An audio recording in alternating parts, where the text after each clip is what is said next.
What's up guys, it's Brad from Light Architect here. In this video, I'm going to show you how you can add some street wet maps to your scene to create a more cinematic look for your live action shots. Now, real street wet downs are used a lot in film to create shiny reflective surfaces during the filming of the live action shot. However, in this specific case, we're going to add the street wet down in post-production and try to mimic that look as well.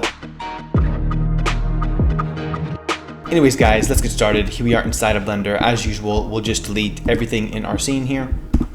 And the first thing we're going to do is import our live action shots so that we can track it. So I'll just go to our plus tab here, and under visual effects, I'll go to motion tracking. And I'm just going to open up our file here that we're going to add our wet map to. So I've just saved it right here. And it's just an MP4 file, but as usual, if you want to use an image sequence, that tends to be a more stable format to work in. But I'll just click on open here. And this is the shot we're going to be adding a wet map to on the ground here. Before we do a simple track of this shot, I'm just going to click on set scene frames so that Blender automatically sets the timeline to the length of this clip. And then I will also click on prefetch so that Blender loads all of our frames, and it doesn't have to search for them as we go to different parts of the timeline. All right, so this is our shot here, and as you can see from the camera movement, the camera stays fairly in one place. So I think what we're going to do is just do a very basic tripod track on our footage here. As I've mentioned before, if you want to learn more advanced camera tracking, I have a tutorial on this channel as well, so I'll put a link to that in the description if you have a more complex shot to track. All right, so to track the shot, first I'm going to go to the tracking settings. I'm going to select the blurry footage option just so our pattern size is a little bit bigger. Then I will go to the beginning of our timeline here. I'll click on detect features, and I will click on the thumbnail here, decrease the threshold so that we get a few more points here. And before we track through these points, what I'm going to do is I'm going to delete the points by our character here, just because I know that those are probably not going to work out for us, as the tracking data will move based on her movement. So I'll go ahead and delete those. And now I'll select everything else and track through our shot here. And that looked like a pretty good track, in my opinion. All of our tracking markers are sticking fairly well. There is one in the top left that's kind of slipping off of its point, but lots of other data to work with, so I'll go ahead and just select that one and delete it.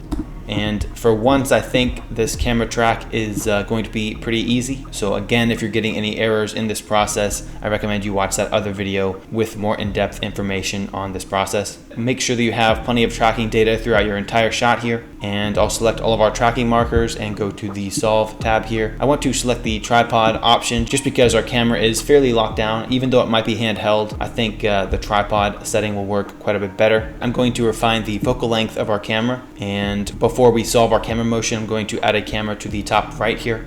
So I'll click on Shift A and add a camera to our scene, just so we have a camera to add our tracking data to. And finally, I'll just click on Solve Camera Motion. And as you can see here, we have a solve error of 0.52 pixels, which is very good for the first track, and I'm going to go with this.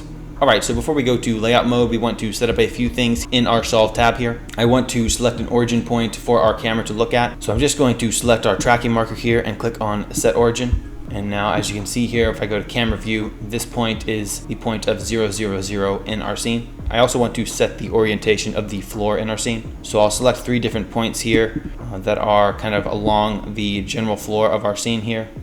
So maybe these 3.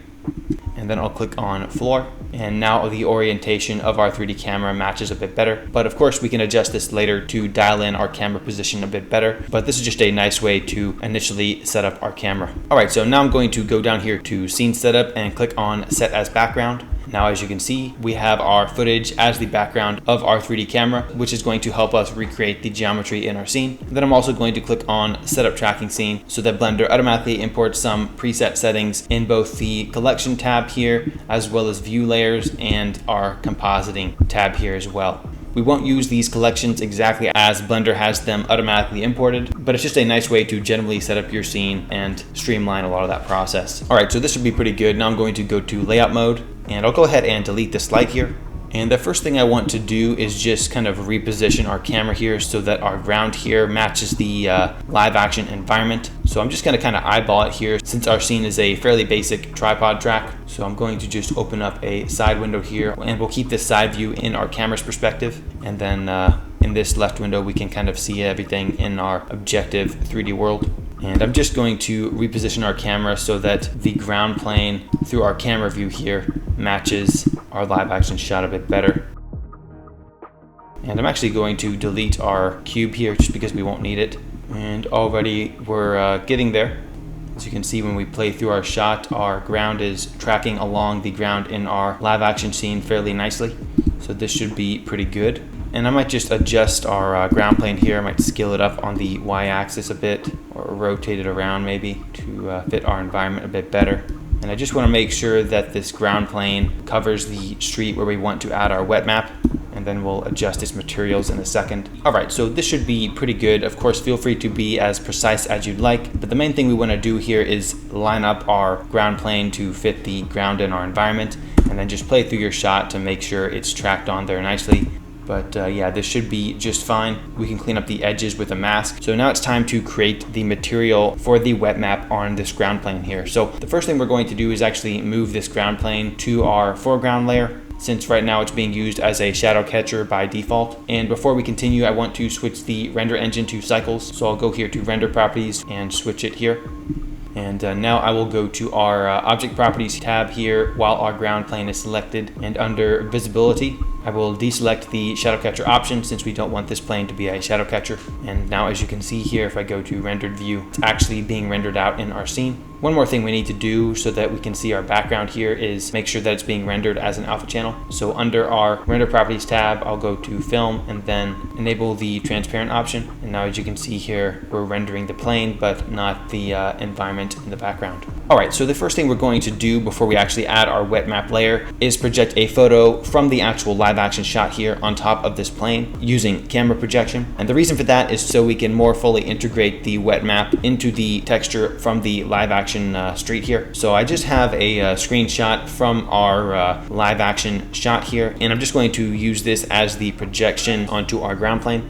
So I've just saved it here, and what we're going to do is select our ground plane. I will go to the material tab, add a new material, and we'll label it street material, and we'll actually call it wet map as well. And now I'll go to our shading tab really quick. I'll go to rendered view and go to our camera view as well. And under our materials tab, I'm just going to add a base color here of an image, and that automatically adds a node here, as you can see. And then I will open up our screenshot from our live action footage here. So I'll click on open, find that within my files. So I just have it labeled texture for projection and click on open. And nothing's going to happen right now because we haven't UV unwrapped our ground plane here. But what we'll do first before we do that is switch our vector to UV. And now we can unwrap our image here. So to unwrap this, first I want to go to edit mode with all of our vertices selected for this ground plane. I actually want to subdivide it so our projection is more accurate. So what I'll do is I'll go to edge, subdivide, and then I'll increase the number of cuts to maybe, I'll go all the way to 10, and then go to object mode again, back to our camera view. And actually I want to go back to edit mode once more, click on U, and then project from view. And I don't know if you can tell here since the ground is so dark, but it's actually projected the image of our screenshot onto this plane here via the perspective of the camera, which is exactly what we want. Before we continue, I'm just going to add a basic HDRI so we can light up everything. So I'll just go to our environment tab, go to color, environment texture, and I'll just add a similar HDRI to our environment. So I've just saved one here, and now we can more easily see our ground plane here. And it might look a little bit bright, but don't worry, we'll deal with that in a second. And yeah, let's continue. All right, so now that we have projected the image of our street onto this ground plane here, we want to add our wet maps. And in order to use the same UV projection for our wet map, we're going to actually want to make sure the perspective and the texture matches our screenshot here. So what we're going to do is in Photoshop, I'm going to import the texture we're going to use for our wet map. I'm just going to be using this picture of a wet concrete texture from textures.com. And I'll open this in Photoshop really quick. And what we're going to do is we're going to use this and isolate the darker portions of the concrete here where the water is, and use that as the reflective wet map in our scene. So before we do this, as I mentioned, we want to match the perspective of this texture we're going to use as a wet map to our live action screenshot here. So what I'll do is I'll just kind of select the corners here. I'll hold down Command and just kind of do a little corner pin effect on this wet map here. And we can just match the perspective of the street like so. And you can do this in any program of your choice, obviously. It doesn't have to be Photoshop, but this is the general idea. All right, something like that should be pretty good. One thing to note is that as you stretch the texture, obviously it might lose resolution, so just keep that in mind. You may want to get a high resolution texture for it. All right, so now that we have matched the perspective of the texture we're going to use as our wet map, let's save this texture. I'll go ahead and disable our background screenshot and just select our repositioned wet map here. I'll just go to File and Save As, and then I'll just save this as a PNG file. It's the second time that I've saved it, so I'll go ahead and label it 2. And now we have this data saved, so we can project it and use it in our material with those same UVs. So I'll go back to Blender really quick, and the first thing I'm going to do is just duplicate our texture input here. So I'll press Shift D, duplicate it, and then I'm going to find the texture that we've just saved that we're using as our wet map texture. So I'll go ahead and open a new image and click on Wetmap for Projection 2 and open it. And what we want to do is we want to use the dark portions of our wet map texture to tell Blender what part of the material that we want to be smooth and kind of have that reflective feel to it. So to do that, we'll connect the color output for this wet map texture to the roughness input in our principled BSDF shader. And right off the bat, if we go to rendered view, you can sort of see what's happening here. The dark parts of our wet map texture are becoming reflective, and already you can see where this is going. But what we want to do is kind of crunch down these values to make this a little bit more prevalent in our scene. So to do that, I might press Shift A and add a quick color ramp here just to kind of dial in the reflectivity a bit. One thing we also might want to do is make the reflective and wet portions of this material to be a bit darker as well. So to do that, one thing you can do is use the wet map input to define which portions to be darker. So to do that, I'll just press Shift A. I'll add a color mix RGB node here, connect it to our main base color texture input, and then I will make this secondary color a bit darker.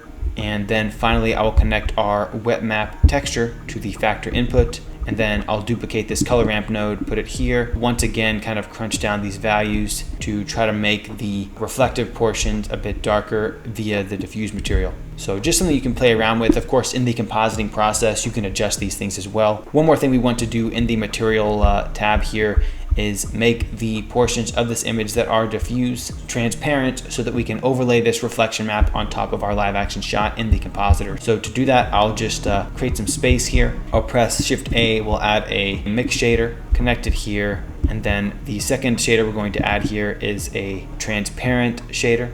So I'll go ahead and add one here, add it to the second input. And then once again, we're going to use our wet map texture as the input for the factor of this mix shader. And then we're going to add a color ramp once more to our factor. And now what we can do, as you can see here, if we bring down the white value, you can see that now the diffuse portions of our texture are becoming an alpha channel. So now we can overlay only the reflective parts of this material onto our live action shot, which is exactly what we want. So play around with the color ramp here until you get kind of the right amount of reflectivity and diffuse material that you want, and you should be good to go. But anyways, I'll go ahead and go back to solid view here. Now we're going to go to layout mode. And if we go to rendered view, you'll see what we're getting so far. And already it's looking really nice. And one thing we can do to make this shot look more realistic is kind of recreate the geometry of our scene and project that same screenshot from our footage onto it. So what I can do to do that is just press Shift A. I'll just add a very basic plane, and I'm just going to kind of eyeball it here. I'm not going to do anything crazy precise, but feel free to be as precise as you like. Just rotate this 90 degrees and go back to viewpoint camera, and I'll just kind of roughly kind of recreate this alleyway here, making sure to be behind our character here and behind the street. You know, something like this perhaps. Might go to edit mode really quick, select these vertices, extrude them, and we're just going to use this data to create some more realistic environmental reflections on our wet map. So now that we have this, I'll go back to edit mode really quick. We're going to do some projection on this plane. So I'll select all of our points. I'll go to edge, subdivide, increase the number of cuts to 10. That's just so we can have that better, more accurate projection. And while we're here in edit mode, I'll go press U, project from view, and go back to object mode. And now what I'm going to do is I'll go to our material tab, click on new material, and we'll label this one background projection, and make sure it's in your background collection here, or if you want to add your own collection for it as well. So your ground plane should be in one collection, and then your background projection plane should be in a second collection, so that we can control them separately in this view layer. But I'll relabel this plane to background projection, which should be just fine. And now what I'm going to do is select a image texture for the base color, and then I will select that texture for projection screenshot that we used previously just from our live action footage as our image for this material. And then under shading, in addition to having it go into our base color material, as you can see here, if I go to rendered view, you can kind of see what's happening here. But in addition to having it as the diffuse texture, I'm also going to put the color input into our emission shader so that it emits light. And now, as you can see, we're getting some more realistic environmental reflections on our wet map here, which is a nice touch. And of course, you can play around with your material settings in your wet map. You can make it more rough, less rough, change the amount of diffuse versus specularity, etc. But this is just the general concept. I'll go back to layout mode really quick. One thing we do want to do for this background projection is make the collection that it's within affect this view layer only indirectly. So we're not actually rendering out this background projection, but it should affect the wet map projection here. So what I'll do is I'll go to our background collection here, make sure that all of your restriction toggles are enabled, and then I'll click on indirect only. And now, as you can see here, our wet map still has those more realistic reflections. However, we're not actually rendering the projection here, which is exactly what we want to composite everything on top of our live action shot. All right, so as far as the wet map goes, we are pretty much there, but one thing I want to do is just create a simple mask to mask out our character here in the foreground, since our wet map kind of overlaps with them. So I'll show that process really quick. I'll go ahead and go to the plus tab up here. I'll add a visual effects masking tab, and I'll just select the footage that we have used for this shot. And what I want to do is just create a new mask around our character here. So I'll click on new, and we'll label this character mask. Okay, and now what I'll do is I will hold down Control and click and just kind of go around our character here to create a mask around them. And of course, you can keyframe these values as well if you like, but for the sake of this tutorial, I'm just going to do one frame here, and this should be just fine.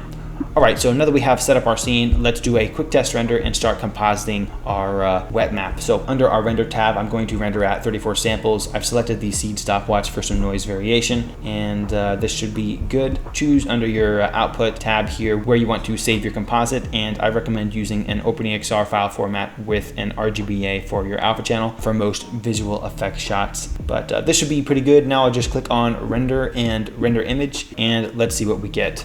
Alright guys, so this is our test composite right out of Blender. It's not perfect, but with a little bit of compositing, it should blend into our shot fairly effectively. Our reflections are looking pretty nice here. One thing I might do in the future is bring down the diffuse a little bit more with that color ramp node, so feel free to play around with that. But I think with a little bit of blur, and once we mask out the portion of the wet map where the character is, this should look pretty good. So I'll go ahead and close our render tab here, go to the compositing tab, and Blender should have automatically set up some of these nodes for you here. Some of them are not really needed as far as this really simple composite goes. This second render layer for our foreground is not really needed, so I'll go ahead and delete it. And also this alpha over node is not needed as well, so I'll delete that. And then I'll connect this alpha over to our composite as well as our view node. And the first thing I might do is just take our wet map foreground input here and just adjust the colors a little bit and maybe give it a little bit of blur to bring it into our shot a bit better. So I'll just press Shift A. I'll add a color RGB curves node, and I might just bring down the brightness a bit to kind of match our shot a bit better. I think that's going to be a little nicer. And then I also might press Shift A, add a filter blur. I'll do bokeh blur and then just increase the blur on this element, and that's going to help with some of these sampling issues as well as just kind of blend it into our shot and match the sharpness of our initial shot. But I think this is looking pretty solid. Again, feel free to add some more effects. Maybe you could add some glare to it, maybe some fog glow glare, bring down the threshold, and now it's looking, you know, like it's reflecting and glaring the camera a bit. I might bring down the size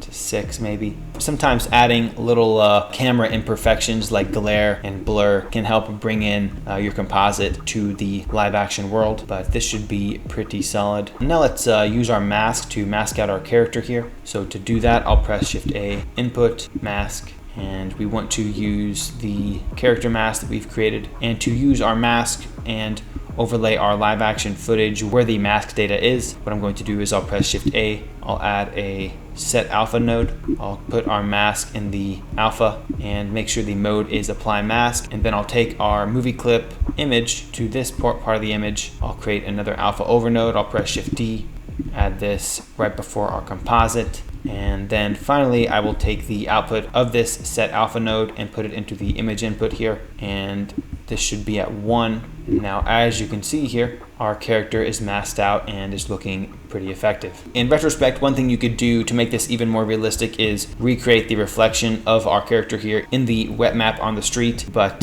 for the sake of this tutorial, it's already getting a little bit long here, so I'm going to leave it here for now. But that concept would be just similar to using basic camera projection on planes. But feel free to play around with your compositing setup here. Of course, you could also, add some basic color correction to just blend everything into the same world. In my opinion, this is looking pretty nice. You have some reflections all the way in the deep background of our street here, as well as the foreground. So anyways, this is how you can create a very basic wet map for your scene. Feel free to play around with these different techniques to get a variety of different results. As always, feel free to leave a comment if you have any questions or suggestions in the comment section below. Let us know what you'd like to see next, and I'll see you next time.